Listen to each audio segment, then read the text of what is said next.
Meron ka pa bang mga unfinished goals Sa sa life? life, sa buhay? Actually, nakakatawa nga kasi hindi ako yung klase ng tao na ma-long-term goal. Parang lagi lang akong short-term. Parang ako lang lagi, seize the day, bahala na bukas. Parang ganun talaga. Parang sumusunod ka lang sa Oo. I think yun yung isa sa mga ayokong trait ko. Pero minsan, marami ngayon nag-iisip na yung mga, di ba, kung paano kikita ng maraming pera. Ako lagi parang, hanggat kumikita, okay na yan. Parang okay na ako. Ayoko na mag-demand ng more. Di ba yung iba nag-expand, nagbe-business, nag-stocks. Minsan may mga mag-aya sa akin, Ina, gusto mo mag-ganito, mag-franchise. Go. Kaya na yan. Parang, lagi akong ganon. Feeling ko, hindi ko alam kung bakit naging ganon yung upbringing ko na ang talaga, ang baba lang lagi ng mga goal ko. Wala pa ako sa mga ganon, yung mga bibili ng mga bahay, bibili ng something. So, yun yung tingin mong toxic trait Oo, mo? hindi naman toxic, but I think yun yung isa sa mga trait kung bakit kapag tinatanong ako ng mga long-term goal ko, wala akong masabi talaga. Kasi wala akong long-term goal ngayon. Dati, ang parang goal ko, mabayaran yung kotse. Kaya ngayon naman, binili na namin itong pangalawa. So parang wala akong utang. So wala akong long term. But siguro ngayon, makapunta sa US. Saan makasama ko yung family ko doon. Diba? Or... Huwag kang umalis sa Pinas. Diba? Uwi lang siya pag kayo every ngayon na Tuesday. kagaya ko. Oo. Pa-flight na lang papunta dito pag Tuesday. Ay, grabe Ganon yung ka pagmamahal nakayaman, ko, no? diba? At gano'n ko yung kamahal, bakla. Ay, may jet lag talaga. Uy, uwi ka ng Tuesday, Every week jet lag. Yeah. Living on a jet plane na lang laging kakantahin ko, no? But right now, ang siguro mga ginugol ko, magkaroon ako ng movie, na ako yung starring role, ako yung bida, or sarili kong talk show. Mga ganyan lang. Yeah. Pero wala talaga yung mga Bagay. super lang. Bagay mo. Pwede ka mag-lead. Pwede ka main host. Di ba? Or magtayo ng sariling religion. Daming ang Paparami bawal ako sa every religion Tuesday. mo eh. Gagawa ng sariling cold. Gawa ko ng sarili kong religion. Sama kami dyan. Yes, Yung okay. magbebenta din ng ballpen, gano'n. Yes. Ang bebenta natin condom. Usan ka Tsaka lang. lube. Ikaw. Lok. Since ikaw naka-pink. Oo. Anong long-term goal? Ang gusto ko, isa to sa gusto kong maging long-term goal. Yung Podcast. itong Podcast? podcast. Kasi first time ko talagang nung may camera. Oo. Hindi ako... Makipagtsikahan. Makipagtsikahan. Nagpolitiko ka dati, di ba? Iba yung yung sa camera. Yung sa politiko kasi, may mga nanonood. Oh, mas mahirap nga Naka-ready yun. ako nun. Ito kasi, alam mo yung... Natural lang. Natural lang. Ah. Baka mamaya, may ma-offend ako. Ganon. So sa politiko kasi, naka-ready na yung sasabihin ko na mabuting tao ako. Ito yung nilalagay. Sa sinasabi mo bang trapo ka dati? Ay, hindi naman. Hindi naman. Mabuti naman talaga. shit. Mabuti naman talaga yung pangarap kong maging politiko. Kaso siguro, nakadalawang beses na akong hindi talaga... Para sa'yo. O, para sa akin. Sabi ko siguro, sila lagi ko kasama, sila lagi kakwentuhan ko. Siguro ito talaga yung magulang ko, gusto nila mag-business ako. Kaso sira ulo talaga ako. Mas gusto kong mag-social media. Ayun. Mag-explore. Mag-explore na sarili ko. Ayun. Okay na yun kesa naman mag-droga, di ba? Oo, totoo naman. Di ba? Point, point. Oo. Ikaw, may long-term ka pa? Diyan? Long-term goal ko, Relationship. Hindi, Ay, di ba, hindi bakla. Sa business lang talaga. Business. Yun lang, oo. Gusto ko mas tumagal yung sa Grab ko at saka madagdagan. Ay, kabog. Ang mura ng Grab sa Vietnam, no? Di ba? 96 pesos, 65 pesos. Hindi ko Alam mo, gusto ko kaya. na magpunta kanina pa kayo Ay, di ka paulit-ulit. pa ba nakapag-Vietnam? Di Di pa. ba, Beto? Parang kailangan nyo mag-travel podcast. Doon kayo. Direx. Sa Vietnam. Sana. Ikaw. Ako, alam mo, medyo same tayo eh. Alam mo yun, wala akong long-term goal.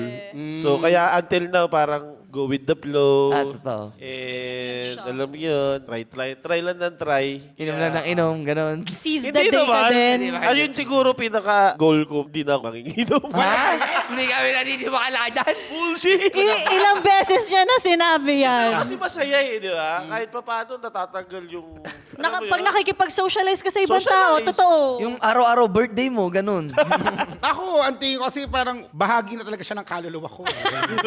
Yung Kaya parang ano eh, hindi ko makita yung sarili ko. Hindi ka umiinom. napapagod. Guys, one time, nag-aya siya sa Team Payaman, tapos walang pumunta, ako lang. So, dalawa kami magkasama doon sa table. Kung dami namin, di ko kilala yung mga kaibigan niya. Pero hindi niya ako iniwan. Ayaw mo na lahat ng mga kaibigan ko, mga bakla din naman. Kaya nga, meron lang tayo singit question sa Oh. kanina. Okay, sa tingin ito. mo ba? Parang ano na yan, opinion. Oo, Your opinion. Sa tingin mo ba responsibilidad ng anak ang mga magulang? Hindi. Wala na, hindi. Siraan na yung maestro mo. Napupunit kasi yung straw nila, ma.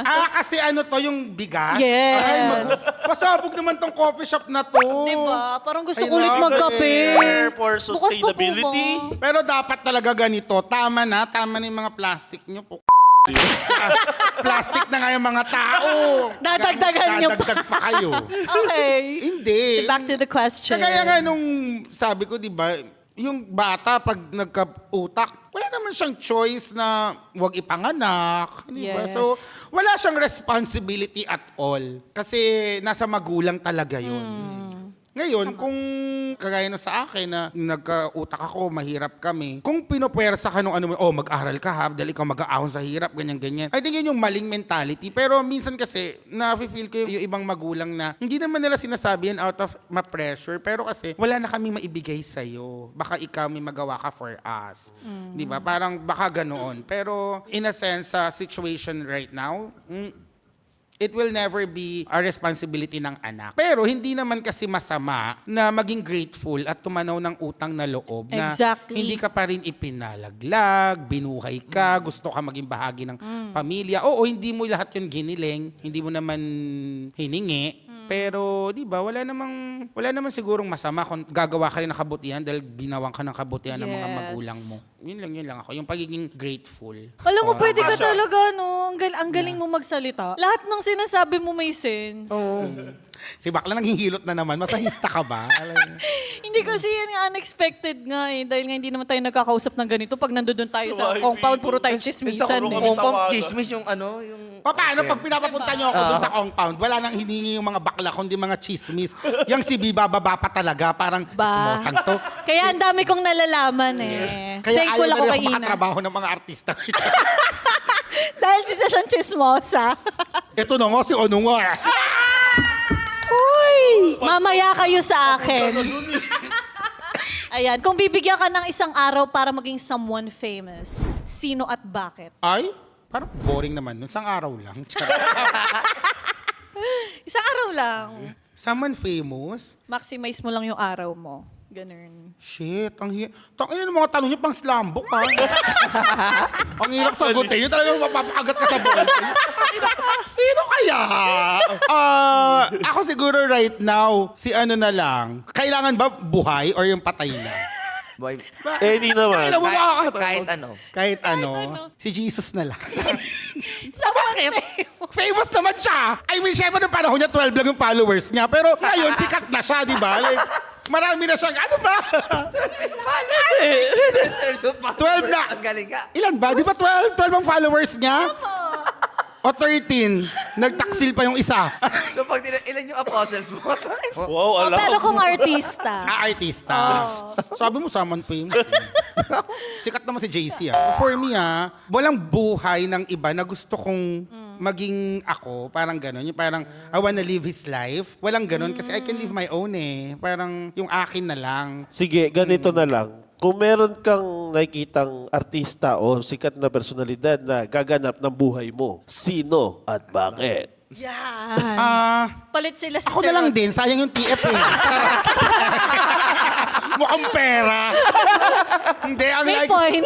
lagi ko sinasabi dyan, if ever, kung hindi man si Adrian Dindayag, si Fee Falmos, or si Tommy Alejandrino. Ayun, yun. Wow, puro ano ha? Mga theater actor. Puro Vatican ha? Yung mga galing. Yes. Yun yung mga idol ko na mga friends ko Theater. eh. Veteran. Mga theater. Si Fee. Hindi, magaling mga artista. Si I mean, Tommy. puro- Magaling si si Tommy. Tommy. Ako, Tommy. Vatican. Ah, Puro Vatican. Malupit mag-ano yun. artista. Magaling Tsaka ito kasi kumakanta. mga openly gay na artista na magagaling. Na feeling ko, nakikita ko yung sarili. Ito yung mga idol ko. Anong genre? Tapos anong title? Rock. Shake, rattle, and charot. Buhay nga, di ba? Eh, di mga magpakailanman na lang. Wala naman ng MMK. So, genre mo, malay mo, gusto mo maging horror yan. Ano? Bakit kwento? horror? Mukha ba akong may third eye? Like, kamag-anak ko ba si Ed Kaluwa? Hindi, since, di ba, kanina nabanggit mo para gusto mo magkaroon ng sariling pelikula. Pelikula ba? Akala ko gaganap sa buhay. Hindi, ito. Bagong tanong. Bagong tanong. Ano? Yung ano, Kung bibida ka sa sarili mong pelikula, anong genre pala at saka anong title? The Caterpillar Earring. No. Siguro, kagatin mo ko lalaking bungal. Laplapin mo. Kaya, laplapin mo ko lalaking may singaw. Anong genre to? Ha, ano Porn? siya? Thriller erotic. Wow! Kala mo talaga? At ano, sinong gusto mong gaganap na partner mo doon? Partner ko, oh shit. Yes. Ako gusto ko talaga makatrabaho si Kokoy De Santos. Kasi si Koy, galing na galing ako kay Koy. Si Chong, si Enchong. Yung mga ano ko tipo kong lalaki. Wow. Fantasy. Yes, yung mga fantasy ko. Yung mga feeling ko bagay naman Sino sa akin. pa? Kasi, Tatlo? Tatlo, fuck. Foursome. Isa pa, sino pa ba yung galing na Labrusca. si Tony? Parang hindi kami magbabive. Parang mas Royce. okay kami mag-inuman. Gino. Si Royce kasi Royce. nakatrabaho ko na. Yung movie namin na ginawa, yung unang-una si Royce andun. Si Cabrera. Oo. Kosa ko yun. Si Aljur. Ay, baka kantahan ako eh. Alam mo na. Alam, di ba? para Baka- bagay kay Ina, no? Sino pipiliin mo sa dalawa? Aljur or Dennis Trillo? Siyempre, Dennis, ano ba namang Dennis Trillo o papipilian Dingdong yan? Dantes? Ha? Dennis Trillo o Dingdong Dantes? Kuya Dong. Dingdong Dantes o John Lloyd Cruz? Kuya Dong. Dingdong Dantes o Alden Richards? Kuya Dong. Dingdong Dantes or... Daniel Padilla. Ganyan yung sa ano. Yung ganon-ganon. Diyos ko naman. Siguro pangatlo na lang na, sino pa bang gusto ko makalab team? Wow, ako pa yung umarte. Si JC Alcantara. JC. Oh! Parang more ano ka. Classmate natin yan. Classmate. Mga Yes, classmate. classmate. Classmate. True.